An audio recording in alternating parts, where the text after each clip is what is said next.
50 இடைநிலை அளவை காண்க. இடைநிலை அப்படினா என்ன டெஃபினிஷன் சொன்னேன்? நாம் ஏர்வரிசையில் எழுதி நடுநிலையில் அமையும் உறுப்பே இடைநிலை அப்படி சொன்னா. சோ வந்து ஃபர்ஸ்ட் வந்து ஏர்வரிசையில் எழுதுங்க கொடுத்திருக்க நம்பர் சொல்லுங்க. 20 26 ரெண்டு வந்து ரெண்டு டைம் சொல்லணும் சரியா? ஓகே 20 26 அடுத்து 27 ரெண்டு 26 இருக்கா?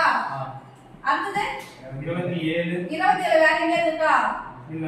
அடுத்து 28 அடுத்து 35 இங்க ஒரு 35 இருக்கா? 35 அடுத்து 36 50 அவ்வளவுதானே வேற இல்லையா? 40 50. இப்போ வந்து நீங்க செக் பண்ணிக்கணும்னா இங்க இருக்கிற